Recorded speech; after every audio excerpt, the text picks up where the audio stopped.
Eh bien bonjour bonsoir, j'espère que vous allez bien, c'est Flo et aujourd'hui on se retrouve pour faire la review du chapitre 328 de My Hero Academia. Alors avant que la vidéo ne commence, je vous rappelle de me soutenir sur les prochaines vidéos, n'oubliez pas de vous abonner à la chaîne et du coup on commence. Alors ce chapitre 328 il a pour titre Connecté, connecté, et il va commencer sur un gros flashback sur ce qui s'était passé à Tartarus au moment de l'attaque de Shigaraki. Donc on voit que toute la prison est en feu, c'est vraiment le bordel, et on va voir un petit vilain random comme ça, et qui va dire « Ah, je vais pouvoir enfin reprendre ma conquête des femmes », un truc random. Et directement on va voir Stein qui va le tuer comme ça en un seul coup quoi, en un seul coup de pierre, je sais même pas ce que c'est. Ouais, une petite pierre, un truc coupant. Donc on va voir qu'il va en train de réfléchir. Il va dire que normalement les informations du monde extérieur de Tartarus ne peuvent pas rentrer à l'intérieur. En gros il n'y a pas de communication. Et du coup il va un peu se mettre dans l'optique de je vais devoir récupérer des infos pour savoir ce qui se passe. Dès lors qu'il a dit ça, on va voir qu'il va se rendre du coup dans la salle de surveillance pour essayer de trouver des gardes ou des infos. Et en rentrant on va voir que tous les gardes sauf un seul sont tous morts en fait. Et le dernier, Stein va remarquer qu'il tient quelque chose dans sa main. Il va remarquer qu'en fait ce sont des informations. Il va dire au garde, bon j'ai besoin de ces infos, en gros tu me les donnes quoi. Ce garde va appeler Stein par son vrai nom, Akaguro Chizome. Il va dire que ces informations ne doivent pas tomber entre les mains de Shigaraki ou de All for One ou des vilains. Il va dire à Stein que ces infos-là, ce sont les enregistrements de la prison de Tartarus. Après, c'est quoi? Est-ce que c'est les caméras ou simplement les discussions, l'audio? On ne sait pas vraiment. Du coup, après ça, le garde, il va dire s'il te plaît, ne tue personne, donne ces informations à une personne juste, à une bonne personne, une personne de confiance. Parce que si jamais ces infos tombent sous l'emprise des vilains, ça pourrait vraiment tout détruire et vraiment réduire à néant toute la société actuelle. Stein va alors lui répondre que sa détermination n'a pas été vaine, en gros, il va bien donner ces informations à quelqu'un de juste, donc nous on le sait, il va les donner à All Might, du coup c'est grâce peut-être à ce garde qu'il les donne à All Might, sinon qu'est-ce qu'il en aurait fait? Qu'il les aurait donné à All for One? Je pense pas quand même, mais du coup c'est peut-être grâce en partie à ce garde que les infos sont retombées vers All Might. Du coup juste avant que ce garde va mourir, il va demander à Stein s'il est un homme ou un monstre, et Stein va lui répondre que les personnes qui se battent pour une société plus juste, un monde plus juste, actuellement ils sont considérés plutôt comme des monstres. Plus tard, une fois que Stein est sorti de la salle de surveillance, nous allons voir un peu le retour de All for One et de Shigaraki. Donc on voit qu'il est en train de rassembler des groupes de vilains, les prisonniers qui étaient dans Tartarus, il se crée un petit groupe de vilains. D'ailleurs on voit que Stein est en train de regarder la scène, il est en train de voir ces vilains se rapprocher d'All for One, mais lui dans sa tête il va se dire que le dernier garde qui était en vie a essayé désespérément de protéger ses informations, donc Stein va alors respecter son choix, et il va s'enfuir donc en plongeant dans l'eau directement. Ensuite Stein va dire qu'il a confiance en un seul homme et qu'il sait à qui donner ses informations, donc nous on le sait, il va rendre ses informations à All Might. Ensuite, après tout ça, du coup, on revient sur le présent avec All Might. Donc on voit qu'il a donné les informations que Stein lui avait également données à Tsukauchi. Et on va voir que Tsukauchi lui-même va dire que c'est assez étrange et c'est un peu bizarre qu'il reçoive des informations et de l'aide d'un vilain en fait. Parce que de base, c'est un vilain hein, quoi.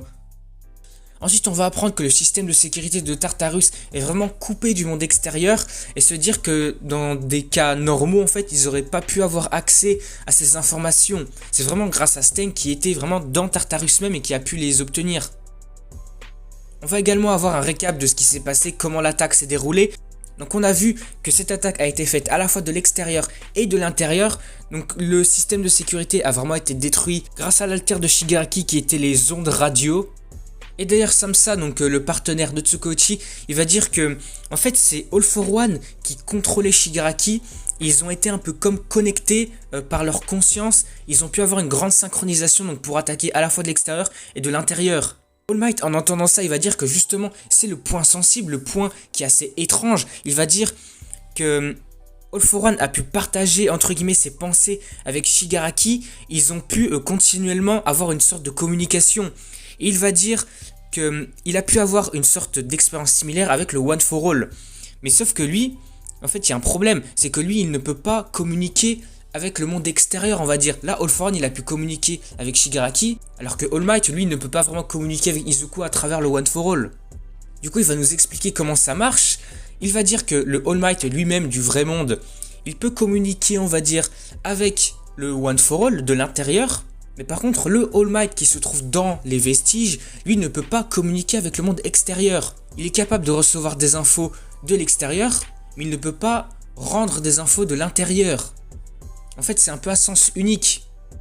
Par contre, il y a eu un truc qui était un peu différent, il y avait une exception, c'est lorsqu'il était à l'hôpital avec Izuku, lorsqu'il était vraiment à son contact, il a pu comme ressentir les émotions des utilisateurs du One for All. Il va clairement le dire, ce n'était pas vraiment des mots, c'était vraiment des émotions et vraiment des sensations. Il va donc en conclure qu'en fait, All for One, c'est vraiment plus que ça, c'est plus que le One for All. Lui, il doit avoir une plus grande synchronisation que le pouvoir du One for All en lui-même. En fait, All for One, il a pu communiquer avec son vrai corps, qui est emprisonné déjà à 500 mètres sous terre, et surtout c'est sous l'eau en plus. Du coup, par conséquent, il a pu donner de grandes instructions à Shigaraki, mais de par ses pensées. Et Tsukuyoshi va dire du coup, en fait, le moment où ils ont utilisé les ondes radio, l'espèce de vague radio son alter, en fait, c'était eux deux qui l'utilisaient en même temps. Ensuite, Tsukuyoshi va souligner un autre point qui est très intéressant. Il va dire qu'en fait, ils ont pu communiquer, et c'est sûrement grâce à ça, qu'ils ont pu s'échanger des informations. En fait, c'était grâce à l'alter onde radio.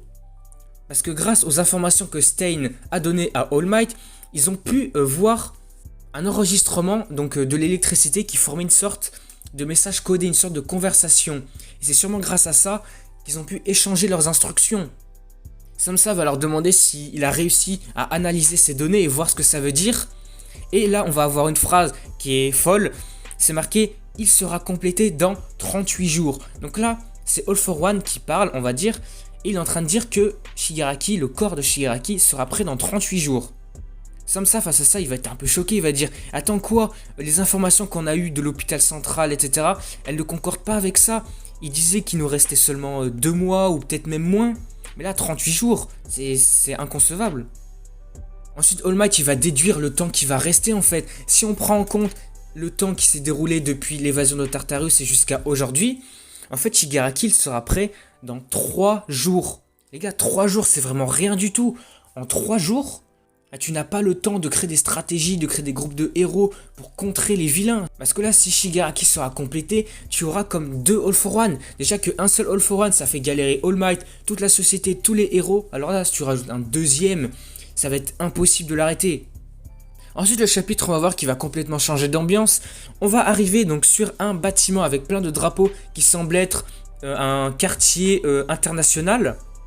Et on va avoir une conversation donc durant une réunion avec des représentants internationaux donc de chaque pays.